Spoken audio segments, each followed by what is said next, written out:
ഇത് തന്നെയാ മുത്തശ്ശി, ഇതാണ് രണ്ടുപേരുടെയും പ്ലാൻ. അവര് സംസാരിച്ചത് താൻ വ്യക്തമായിട്ട് കേട്ടാണല്ലോ. ആ. താൻ വാ. വാ.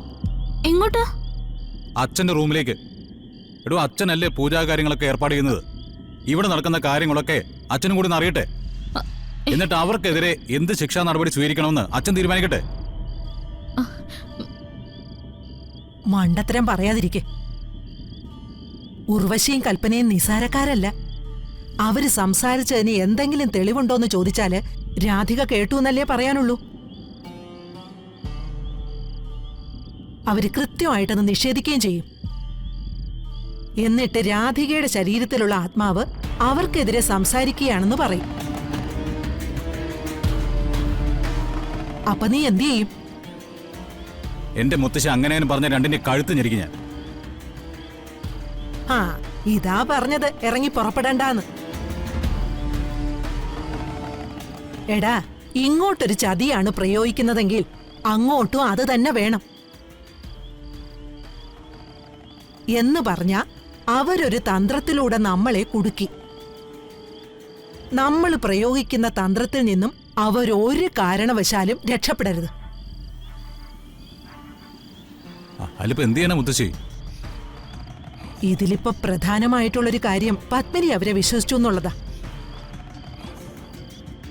അവിടെയാണ് ആത്മാവ് വെച്ചുള്ള അവരുടെ കളി. അങ്ങനെയാണെങ്കിൽ മുത്തശ്ശി പറഞ്ഞ പോലെ ആത്മാവിനെ വെച്ച് നമുക്കൊരു കളി തിരിച്ചു കളിച്ചാലോ?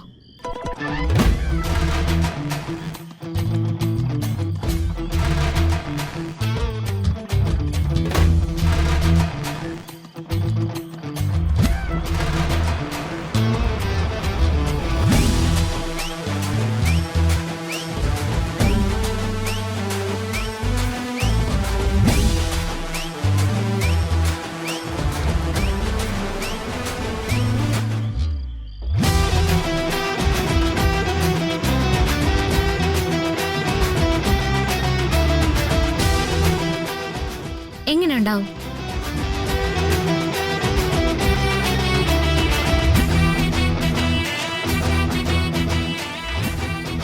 അതെ, താൻ ആ കൈയൊന്നു. ആറ്റുവാശ്ശേരി ദേവനാരായണൻ തിരുമേനിയുടെ മകൾക്ക് ഇത്രയും ബുദ്ധി ഉണ്ടാവുമെന്ന് ഞാൻ കരുതിയില്ല. ഇതിന്റെ പേര് ബുദ്ധി എന്നല്ലടാ. അളമുട്ടിയാൽ ചേരയും കടിക്കുമെന്ന് പറയില്ലേ, അതാണ് ഈ വിളിപ്പ കാണിച്ചത്. മോളെ രാധികെ, ഇത് നമ്മൾ പയറ്റും. കൽപ്പനയും ഉർവശിയും നെട്ടോട്ടം ഓടാൻ തുടങ്ങുന്നതേ ഉള്ളൂ. അപ്പൊ മുത്തശ്ശി, വെളുപ്പിനെ തന്നെ നമുക്ക് തുടങ്ങാം. തുടങ്ങാടി മോളെ. സത്യം പറയാലോ, നിങ്ങൾ രണ്ടെണ്ണത്തിന്റെയും കൂടെ കൂടിയിട്ടെ എന്റെ പ്രായം ചെറുപ്പമായി വരുന്നുണ്ടോന്നൊരു സംശയം. അതിലെന്താ സംശയം? ജയഭാരതി ഇപ്പോഴും നിത്യയവനം തന്നെയല്ലേ? പോടാ പോടാ. അപ്പൊ മുത്തശ്ശേരിയും മോളുടെയും പ്ലാൻ അങ്ങ് നടക്കട്ടെ. Best wishes. അപ്പൊ ഡീൽ. ഓക്കെ.